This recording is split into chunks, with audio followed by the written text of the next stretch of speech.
اب آئیے یہ جو مجددین کا تصور میں نے پیش کیا ہے، اس سلسلہ مجددین کی پہلی کڑی ہے حضرت عمر بن عبدالعزیز رحمت اللہ علیہ، جنہیں ہمارے ہاں 5واں خلیفہ راشد بھی کہا جاتا ہے۔ ولادت سن 61 ہجری کی ہے، انتقال ٹھیک 40 برس کی عمر میں 101 ہجری میں ہو گیا۔ خلافت صرف 2 سال حضرت ابوبکر کی طرح، سن 99 ہجری سے 101 ہجری۔ خود یہ مروان بن حکم کے پوتے تھے۔ بنو امیہ کے جو خلفاء ہیں ان کی 2 شاخیں ہیں، امیہ کے 2 بیٹوں سے جو شاخیں چلی ہیں، ایک حرب سے چلی ہے، اس میں ابو سفیان تھے لیکن وہ خلیفہ نہیں تھے، لیکن امیر معاویہ، پھر یزید کا بیٹا تھا معاویہ ثانی۔ دوسری شاخ جو تھی وہ مروان ابن حکم سے چلی ہے، اور اس میں ہے اصل میں جو 10 خلفاء آئے ہیں بنو امیہ کے۔ یہ مروان بن حکم کے پوتے تھے، لیکن ان کی والدہ حضرت عمر کی پوتی تھی۔ یہ جو امتزاج ہوا ہے، یہ جو حضرت عمر فاروق رضی اللہ تعالیٰ عنہ کا خون ان کی رگوں میں پہنچا ہے، اب وہ بڑا مشہور واقعہ ہے، دلچسپ واقعہ ہے کہ حضرت عمر ایک روز اپنی رات کی گشت پر تھے، جو آپ خبرگیری کے لیے رات کو سفر کرتے تھے شہر کے اندر، تو آپ نے دیکھا small hours of the morning, صبح کا فجر سے کچھ وقت پہلے کا وقت ہوگا، ایک گھر میں سے آواز آ رہی ہے ماں بیٹی کی گفتگو کی۔ ماں نے کہا بیٹی بکریوں کا دودھ نکال لیا، دو لیا؟ کہ ہاں امی۔ اچھا اس میں کچھ پانی ملا دو۔ انہوں نے کہا امی آپ نے سنا نہیں، خلیفہ نے منادی کرائی تھی کہ دودھ میں پانی ملانا غلط ہے، ہرگز کوئی پانی نہ ملایا جائے۔ ماں نے کہا تو بیٹی خلیفہ یہاں کوئی موجود ہے، کوئی دیکھ رہا ہے، پانی ملا دو۔ بیٹے نے کہا کہ امی خلیفہ نہیں ہے، اللہ تو موجود ہے، اللہ تو دیکھ رہا ہے۔ حضرت عمر نے وہ بات سن لی، اس گھر کو آپ نے تاک لیا اور جا کے اپنے بیٹے عاصم سے کہا کہ وہاں رشتہ کر لو۔ وہ ہے لڑکی پھر جس کے نسل سے یہ حضرت عمر بن عبدالعزیز یہ پیدا ہوئے۔ تو یہ در حقیقت پوتی ہے حضرت عمر فاروق کی، ان کی والدہ ام عاصم، اور یہ خود پوتے تھے مروان بن حکم کے۔ اور جو 8واں خلیفہ تھا بنو امیہ کا سلیمان، اس کی وصیت کے مطابق یہ خلافت ان کو ملی تھی۔ اب آپ ذرا یہ سوچئے، جائزہ جو ہمیں آج لینا ہے، اس وقت تک دین کے اوپر کون سے گرد و غبار آئے تھے کہ جن کو حضرت عمر بن عبدالعزیز نے صاف کیا؟ ابھی 100 برس بھی نہیں ہوئے حضور کے انتقال کو، ابھی یہ 90 برس ہو گئے ہوں گے یا 80-85 برس ہو گئے۔ عقائد میں کوئی ٹیڑھ نہیں آیا، ابھی کوئی یونان کا فلسفہ نہیں آیا، ابھی کہیں کوئی منطق نہیں آئی، کچھ نہیں آئی۔ عقائد سیدھے سادہ جو عربوں کے تھے وہ ہے۔ اعمال میں بھی کوئی تبدیلی نہیں آئی، مسلمانوں کے اعمال اخلاق تقریباً وہی ہے، کچھ کمی ہو گئی، کچھ دنیا کی طرف زیادہ رغبت ہو گئی ہوگی، مال اور دولت دنیا سے زیادہ دلچسپی ہو گئی ہوگی بس، لیکن دینی اعتبار سے کوئی فساد، کوئی خرابی کوئی نہیں تھی۔ خرابی کہاں آئی تھی؟ نظام حکومت میں خرابی آئی تھی۔ یہ نظام حکومت کے جو سیلینٹ فیچرز ہیں، اس موضوع پر میں تذکرہ کرنا چاہتا ہوں کہ مولانا سید ابو العلا مودودی کی جو کتاب ہے خلافت و ملوکیت، میں نے اس سے پہلے بھی ایک مرتبہ عرض کیا تھا، آج پھر دوہرا رہا ہوں۔ اس کتاب کے میں 2 حصے کرتا ہوں۔ پہلا حصہ اصولی مباحث پر مشتمل ہے کہ خلافت کسے کہتے ہیں، ملوکیت کسے کہتے ہیں، درمیان فرق کیا ہے۔ اور میں یہ سمجھتا ہوں کہ اس اعتبار سے اس کتاب کا یہ حصہ ماسٹر پیس ہے، بہت عمدہ۔ ویسے بھی آپ میں سے بہت سے حضرات کے علم میں ہوگا کہ میں یہ تسلیم کرتا ہوں کہ مولانا مودودی 20ویں صدی عیسوی کے سب سے بڑے مسلم پولیٹیکل سائنٹسٹ تھے۔ اسلام کے سیاسی نظام کو، دستوری نظام کو انہوں نے خوب سمجھا ہے، اور میں سمجھتا ہوں کہ علامہ اقبال نے جو چند اشارات دیے تھے اس پر پورا ایک نظام جو ہے دستوری اور سیاسی ڈھانچہ بنانا، یہ کام ہے مولانا مودودی کا۔ البتہ اس کتاب کا دوسرا حصہ کہ یہ جو خلافت سے ملوکیت کی طرف تبدیلی ہوئی ہے، اس کے اسباب کیا تھے، اس میں مولانا سے ٹھوکریں کھائی گئی ہیں۔ یہ تاریخ کا معاملہ اور فلسفہ تاریخ کا معاملہ ہے، یہ پولیٹیکل سائنس کا ایشو نہیں ہے۔ بہت بڑی غلطی ہے اس میں، بلکہ اس پہلو سے یہ کتاب کا یہ حصہ سخت گمراہ کن ہے۔ تو میں یہ دونوں باتیں ریکارڈ پر لے آنا چاہتا ہوں کہ اس کتاب کے اس دوسرے حصے کو میں بالکل اس سے اعلان برات کرتا ہوں اور پہلے حصے کو ٹوٹلی اون کرتا ہوں۔ پہلے حصے میں انہوں نے جو چیزیں گنوائی ہیں کہ اسلامی نظام حکومت میں، اسلامی خلافت کے نظام میں کیا چیزیں ہوتی ہیں۔ نمبر ایک، اللہ کی حاکمیت، کتاب و سنت کی بالادستی، ٹھیک، یہ تو یقیناً جیسے تھی ویسے ہی اب بھی تھی، لوگوں کی انفرادی زندگیوں میں اب بھی تھی، اور یہ کہ کم سے کم نظری طور پر حکومت کی سطح پر بھی یہ حکومت اللہ کی اور کتاب و سنت کی ٹوٹل بالادستی، اس کو تسلیم کیا جاتا تھا۔ فرق کہاں آیا؟ خلافت راستہ شورائی حکومت تھی، جبکہ اب جو حکومت بنو امیہ کی بن گئی، جسے حضور نے ملکن کہا ہے، ملوکیت، تحکمانہ انداز، ہمارا اختیار ہے، جو ہم چاہیں گے کریں گے، زمین و آسمان کا فرق واقع ہو گیا۔ وہاں خلیفہ کا انتخاب ہوتا تھا مشورے سے، امرہم شورا بینہم ان مشورت المسلمین۔ یہاں اب خلافت ہو گئی قبائلی، بنو امیہ، بنو عباس، اور موروثی ہو گئی، باپ کے بعد بیٹا، بیٹے کے بعد پوتا۔ وہاں بیت المال مسلمانوں کی ملکیت، مسلمانوں کی امانت تھا خلیفہ کے پاس، اور خلیفہ کا حق اس میں صرف اتنا تھا جیسے کہ حضرت ابو بکر نے فرمایا، حضرت عمر نے فرمایا، اور یہی بات عمر بن عبدالعزیز نے کہی کہ جتنا حق کے قرآن نے دیا ہے کسی مسلمان کو، اگر اس کی زیر کفالت کو یتیم ہو، یتیموں کا مال بھی ہے، اس کی دیکھ بھال وہ کر رہا ہے، تو جو ولی ہے یتیم کا، اگر وہ غنی ہے تو اسے ایک پیسہ بھی لینا یتیم کے مال میں سے حرام ہے، لیکن اگر وہ خود محتاج ہے تو وہ ضرورت کے مطابق اس سے لے سکتا ہے، جتنا کچھ بھی ایک یتیم کا ولی یتیم کے مال میں سے لے سکتا ہے، اس سے زیادہ خلیفہ کے لیے بیت المال سے لینا جائز نہیں ہے۔ یہ معاملہ تھا ابو بکر صدیق کا، عمر فاروق کا، عثمان غنی کا، علی مرتضیٰ کا، رضی اللہ تعالیٰ عنہ اجمعین۔ لیکن اب آ کر دور بنو امیہ میں یہ جو خزانہ تھا یہ ذاتی ملکیت بن گیا، جس کی بنا پر عیش و عشرت بھی ہوئی، اور داد و دہش، جس کو چاہا جو چاہا دے دیا، جس کو چاہا اشرفیاں بخش دی، جس کو چاہا جو ہے نواز دیا، جس کی چاہا وفاداری خریدنے کے لیے خزانے میں سے، بیت المال میں سے پیسہ خرچ کر دیا۔ پھر عوام کے حقوق، یہ جو آپ کو ہیومن رائٹس کا تصور آج ملتا ہے دنیا میں، کسی شخص کو محض شبے کی بنیاد پر گرفتار نہیں کیا جا سکتا، اظہار رائے کی پوری آزادی ہے، ایک عام آدمی بھی خلیفہ ہے، اس کو ٹوک سکتا ہے کہ یہ کرتا آپ کا کہاں سے بن گیا، یہ تو ان یمنی چادروں کا بنا ہوا ہے کہ جو مال غنیمت میں آئی تھی، اور ہر مسلمان کو جتنا ٹکڑا بنا اس سے کرتا نہیں بنتا۔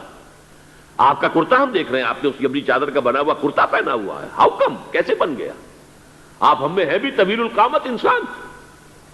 اور حضرت عمر ناراض نہیں ہوئے کہ مجھ پر میرا ذاتی معاملہ ہے، بلکہ کہا حضرت عبداللہ ابن عمر سے، اپنے بیٹے سے، کہ بیٹے آپ وضاحت کر دیں۔ ان کا کہ نہ میرا کرتا بن رہا تھا نہ ابا جان کے، میں نے اپنا حصہ جو ہے کپڑے کا وہ بھی ابا جان کو دے دیا۔ ان کا ٹھیک ہے، الآن نسمع و نطیع، جی اب فرمائیے، ہم سنیں گے، اطاعت کریں گے۔ وہ حزب اختلاف کا وہ رول نہیں تھا کہ خواہ کچھ بھی ہو مخالفت کرنی۔ ایک بوڑھی عورت ہے، وہ ٹوک رہی ہے، عمر تم کون ہوتے ہو ہمارے حق مہر کے اوپر حد بندی کرنے والے؟ سیلنگ اس سے زیادہ نہیں ہوگا، تم کون ہوتے ہو؟ قرآن میں تو اللہ نے قنطار کا لفظ استعمال کیا، ڈھیروں مال دیا ہو اگر مہر میں، تب بھی اگر طلاق دیتے ہو تو تم واپس لینے کے حقدار نہیں ہو۔ حضرت عمر نے تسلیم کیا کہ آج ایک عورت نے عمر کو دین سکھایا اور اپنا آرڈیننس واپس لے لیا۔ یہ نظام حکومت، یہ مساوات کے سفر کر رہے ہیں۔ بیت المقدس کا سفر کوئی 50-100 میل نہیں ہے، 700 میل کا سفر، نقو صحرا کا سفر، اور ایک خادم، ایک اونٹ، اس پر باری باری بیٹھ رہے ہیں، جس لیے کہ 2 آدمی بیک وقت نہیں بیٹھ سکتے، سارا راشن بھی اسی اونٹ پر ہے۔ ایک منزل خلیفہ اوپر بیٹھے ہیں تو خادم جو ہے نکیل پکڑ کر آگے چل رہا ہے، اگلی منزل میں اب خادم اوپر بیٹھا ہے اور خلیفہ جو ہے نکیل پکڑ کے آگے چل رہا ہے۔ یہ مساوات، یہ تھی خلافت راشدہ۔ ظاہر بات ہے کہ اب صورتحال تبدیل ہو گئی۔ پہلے ملک جو تھا وہ اللہ کا تھا، اب ذاتی جاگیر بن گیا، اور اس ذاتی جاگیر میں سے جاگیریں دے دی گئی اپنے خاندان والوں کو، بنو امیہ کو سب سے بڑھ کر، اپنے جو بھی اور وفادار ہیں، جو بھی اور حمایتی ہیں ان کو۔ اس کے علاوہ جس کے لیے حضور نے اسے ملکن اعظم کہا ہے، ملکن اعظم، عضا یعض کہتے ہیں دانتوں سے کاٹنے کو، کاٹ کھانے والی، کٹ کھنی، جیسے کاٹ کھانے والا کتا ہوتا ہے، کٹ کھنا کتا، تو یہ کٹخنی ملوکیت اس کے لیے نوٹ کیجئے اسی دور میں حضرت عمر بن عبدالعزیز سے پہلے اسی دور بنو امیہ میں سانحہ کربلا ہوا، عظیم ترین سانحہ. پھر واقعہ حرہ ہوا، 3 دن تک مدینے کو حلال کر دیا گیا فوجیوں کے لیے، جس طرح چاہو لوٹو، جس طرح چاہو عصمت دری کرو، جو چاہو کرو، مال عزت سب تمہارے لیے جائز. مسلمانوں کے ہاتھوں ہوا یہ، اور مدینے کا ہوا، مدینے کا شروع ہوا. پھر اسی دور میں حضرت عبداللہ ابن زبیر کی شہادت ہوئی سن 73 ہجری میں. پھر حجاج ابن یوسف جیسا ڈکٹیٹر اسی دور میں تھا. سینکڑوں تابعین کو جس نے ذرا کوئی بات کہہ دی، جس کے بارے میں ذرا اندیشہ ہوا کہ یہ جو بھی اس وقت کی حکومت ہے اس کے خلاف کوئی بات کہہ رہا، گردن اڑا دو.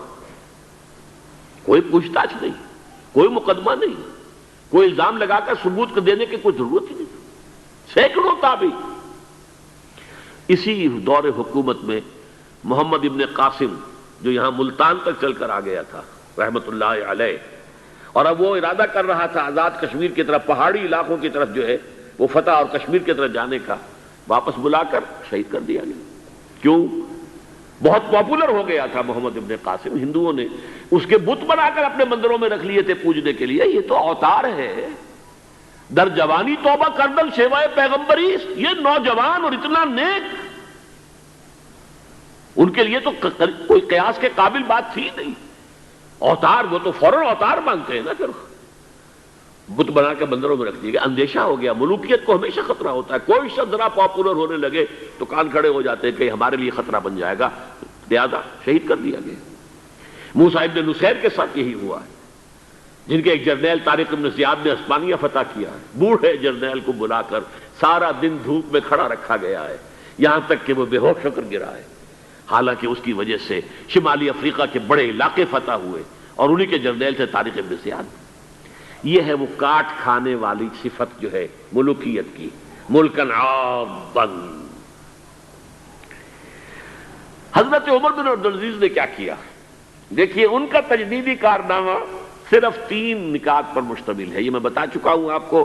ابھی نہ عقائد میں کوئی کجی آئی تھی، نہ اعمال میں کوئی خرابی آئی تھی. عوام کے حکومت کے نظام میں تبدیلی ہوئی تھی. اب موروثی ہو گئی تھی اور تحکمانہ ہو گئی تھی.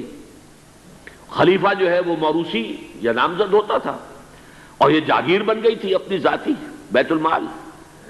انہوں نے 3 ہی کام کیے. نمبر 1، ان کو خلافت ملی تھی اصل میں سلیمان جو ان سے پہلے خلیفہ تھے ان کی وصیت کی بنیاد پر. لیکن یہ احتیاط کر لی گئی تھی کہ اگر کہیں یہ وصیت پہلے لوگوں کے علم میں آ گئی تو شاید لوگ بغاوت کریں اور حضرت عمر بن عبدالعزیز کو گوارا نہ کریں. لیکن یہ کہ انہوں نے یہ کیا جو اس وقت کے ذمہ دار لوگ تھے کہ پہلے وصیت لا کر وصیت پر بیعت لے لی گئی کہ یہ وصیت ہم تسلیم کریں گے. ابھی سلیمان کے انتقال کی خبر بھی نہیں دی گئی، اسے بھی چھپا کر رکھا ہوا تھا. اس کے بعد وصیت کھولی گئی اور حضرت عمر بن عبدالعزیز، اور اعلان کیا گیا کہ سلیمان کا انتقال ہو گیا. تب لوگوں نے بیعت کر لی، کیونکہ بیعت تو کر چکے تھے، وصیت کی بیعت کر چکے تھے. اس وصیت میں سے عمر بن عبدالعزیز برآمد ہو گئے تو وہ بیعت خود بخود ہو گئی. لیکن انہوں نے جا کے اعلان کیا مجمع عام میں، لوگوں مجھ پر یہ خلافت کی ذمہ داری ڈال دی گئی ہے، بغیر مجھ سے پوچھے، بغیر میرے مشورے کے، بغیر میری خواہش کے. لیکن میں آپ کی گردنوں میں سے اپنی خلافت کے اس قلادے کو اتار کر پھینک دیتا ہوں. آپ جسے چاہیں اپنی آزاد مرضی سے مشورے سے خلیفہ بنا دیں. یہ پہلی اصلاح تھی. موروثیت ختم، نامزدگی ختم. اب اگر چاہتے ہیں آپ، اگر لوگوں کی رائے ہے ان کا مشورہ تو ٹھیک ہے. سب نے کہا بیک زبان ہم آپ پر راضی ہیں، ہم آپ ہی کو خلیفہ بنانا چاہتے ہیں. پہلی اصلاح تو یہ ہو گئی. دوسرا کام یہ کیا، جتنی جاگیروں کے ڈاکومنٹس تھے، دستاویزات، وہ سب طلب کیے. خود اپنے گھر سے اپنی بیوی کے سارے زیورات، عبد الملک بن مروان کی بیٹی سارے زیورات بیت المال میں داخل کرتی. اپنی جاگیر سب سے پہلے اپنی جاگیر کو ختم کیا. اس زمانے میں شیڈر تو تھے نہیں، مشین تو تھی نہیں. مسجد میں بیٹھے ہوئے تھے حضرت عمر بن عبدالعزیز، اور وہ ایک وثیقہ لایا جاتا تھا اور وہ قینچی سے کاٹ کاٹ کے پھینک رہے تھے. بڑا طوفان مچ گیا. بنو امیہ کے لوگوں کے اندر یہ کیا ہو رہا ہے؟ ایک وفد بھی آیا کہ دیکھیے آپ اپنے سے پہلے لوگ جو کچھ انہوں نے کیا تھا آپ اب جو چاہیں آپ کریں، لیکن پہلے جن لوگوں نے جو کچھ کیا ہے اس کی نفی تو نہ کیجیے۔ حضرت عمر بن عبدالعزیز پوچھتے ہیں دیکھو اگر تمہارے پاس ایک فرمان ہو امیر معاویہ کا اور ایک ہو ان کے بعد کسی چوتھے پانچویں پشت کے اندر آنے والے کا، تو کس کے فرمان کو زیادہ اہمیت ہوگی؟ سب نے کہا امیر معاویہ کے فرمان کی زیادہ اہمیت ہوگی۔ تو فرمایا پھر میرے پاس فرمان جو ہے وہ امیر معاویہ سے بھی بہت پہلے کا ہے، میرے پاس اللہ کی کتاب ہے، قرآن ہے، میں اس کی روح سے طے کر رہا ہوں، لہذا ہو جائے کم وقت میں، کوئی ناراض ہوتا تو ہو۔ ساری جاگیریں ختم کر دی۔ نمبر 3 واقعہ یہ ہے کہ خود اپنی زندگی کے اندر جو عسرت اور جو تنگ دستی اور جو سادگی اختیار کی ہے، میں سمجھتا ہوں غالباً اس میں وہ حضرت ابوبکر حضرت عمر کو بھی مات دے گئے ہیں رضی اللہ تعالیٰ عنہ۔ حالانکہ بڑے ہی ایک تو حسین اور جمیل انسان تھے، خوش شکل، خوش لباس، شہزادے تھے، گورنر بھی رہے تھے، پھر ان کے والد جو ہے طویل عرصے تک مصر کے گورنر تھے، وہاں ان کی پرورش ہوئی تھی گورنر کے بیٹے کی حیثیت سے، اعلیٰ لباس پہنتے تھے، خوشبو کے اندر اس طریقے سے بسا ہوا کہ جہاں سے گزر گئے ہیں پورا راستہ معطر ہو جاتا تھا۔ لیکن اب اچانک جو آیا ہے، جیسے ہی یہ بیعت ہوئی ہے خلافت کی، ان کی اہلیہ کہتی ہیں، حضرت فاطمہ ان کا نام تھا، کہ آ کر بیٹھ کر اور مصلے پر رونا شروع کر دیا۔ میں نے پوچھا کیوں، کیا ہوا؟ کہ یہ جو بوجھ مجھ پر آن پڑا ہے، یہ ذمہ داری، رونا شروع کیا۔ اور اس کے بعد واقعہ یہ ہے کہ انہوں نے ذاتی زندگی میں کپڑا صرف ایک جوڑا، 2 بھی نہیں، جمعے کے لیے بھی اس کے دھو کر سوکھنے کے لیے انتظار کرنا پڑتا تھا، تب جا کر پہن کر اس کو جمعے میں جاتے تھے۔ ایک دفعہ آئے ہیں اپنی بچیوں سے گفتگو کر رہے تھے، تو بچیوں کو دیکھا عجیب حال ہے کہ وہ جو بھی بات کرتی ہیں پھر اپنے منہ پر ہاتھ بھی رکھ لیتی ہیں۔ پوچھا کیا سبب ہے؟ کہنے لگی آج ہم نے صرف پیاز سے روٹی کھائی ہے، ہمارے منہ سے بدبو آ رہی ہوگی، ہم نہیں چاہتی کہ آپ کو اس بدبو سے تکلیف پہنچے۔ حضرت عمر رونے لگے، لیکن کہا انہوں نے کہ میری بیٹیوں کیا تم یہ پسند کرو گی کہ تمہیں دنیا کی نعمتیں ملے اور عیش ہو اور تمہارا باپ جہنم میں جائے؟ ان بچیوں نے بھی رونا شروع کر دیا۔ سارے زیورات ختم، اپنی جاگیر ختم۔ وہ آپ نے پڑھے ہی ہوں گے واقعات کہ اگر چراغ بھی ہے رات کو، سرکاری کام کر رہے ہیں تو وہ جو بیت المال کے تیل سے جو جلنے والا چراغ ہے وہ روشن ہے۔ خادم نے آ کر کوئی گھریلو بات کرنی چاہیے تو کہا پہلے چراغ گل کر دو پھر بات کرو۔ ذاتی بات ہو رہی ہو تو سرکاری جو تیل کا چراغ ہے وہ نہیں جلے گا۔ میں یہ سمجھتا ہوں، میں علی وجہ البصیرت کہہ رہا ہوں کہ میرے نزدیک تو اس قدر شاید باریک بینی کی باتیں جو ہیں میرے علم میں نہیں ہے کہ حضرت ابوبکر اور حضرت عمر، اور پھر یہ کہ وہاں کوئی ایسا کنٹراسٹ، سائملٹینیس کنٹراسٹ نہیں تھا، اس لیے کہ حضور کے ساتھ جد و جہد کرتے ہوئے ان کی زندگیوں میں پہلے بھی فقر اور ساری اختیاری فقر کی کیفیات تھی۔ یہاں تو اچانک ہوا ہے کہ اس سے پہلے ایک بہت خوش باش، خوش لباس، خوش شکل، بہت ہی ہر طرح کے ناز و نعم کے اندر پلا ہوا انسان، شہزادہ، اچانک بوجھ آیا ہے تو زندگی کے اندر انقلاب آ گیا۔ یہ ہے خلیفہ اول، خلیفہ خامس ان کو کہا جاتا ہے، خلافت راشدہ میں شامل کیا جاتا ہے، اور یہ ہے سلسلہ تجدید خلافت کی پہلی کڑی، اور اس کو ہم کہیں گے یہ تجدید کامل تھی، کیونکہ ابھی خرابی آئی ہی صرف نظام حکومت میں تھی، اسی کو آپ نے درست کر دیا۔ یہ دوسری بات ہے کہ یہ بہت شارٹ لیوڈ رہی ہے، بات آگے نہیں چلی ہے، ان کو زہر دے دیا گیا، اس لیے کہ یہ بات زیادہ قابل برداشت نہیں تھی بنو امیہ کے پورے خاندان کے لیے، قبیلے کے لیے۔ انہیں گمان غالب یہی ہے کہ زہر دے کر جو ہے انہیں شہید کیا گیا ہے، لیکن بہرحال یہ پہلی کڑی ہے عمر بن عبد العزیز رحمۃ اللہ علیہ۔